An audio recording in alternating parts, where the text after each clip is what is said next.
பகுஜன் சமாஜ் கட்சியினுடைய மாநில தலைவர் ஆம்ஸ்ட்ராங் படுகொலை செய்யப்பட்டிருக்கக்கூடிய சம்பவம் சென்னையில் பெரும் பரபரப்பை ஏற்படுத்தி இருக்கிறது. குறிப்பாக அவர் வீடு இருக்கக்கூடிய பெரம்பூர் மற்றும் செம்பியம் போன்ற பகுதிகளில் தற்பொழுது ஒரு பதற்றமான சூழலான நிலவு கொண்டிருக்கிறது.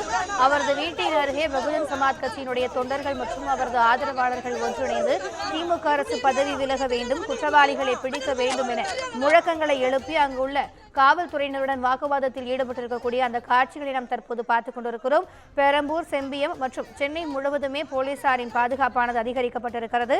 அது மட்டுமல்லாமல் அவரது உடல் வைக்கப்பட்டிருக்கக்கூடிய சென்னை ராஜீவ்காந்தி அரசு மருத்துவமனையிலும் பாதுகாப்பானது அதிகப்படுத்தப்பட்டு வருகிறது.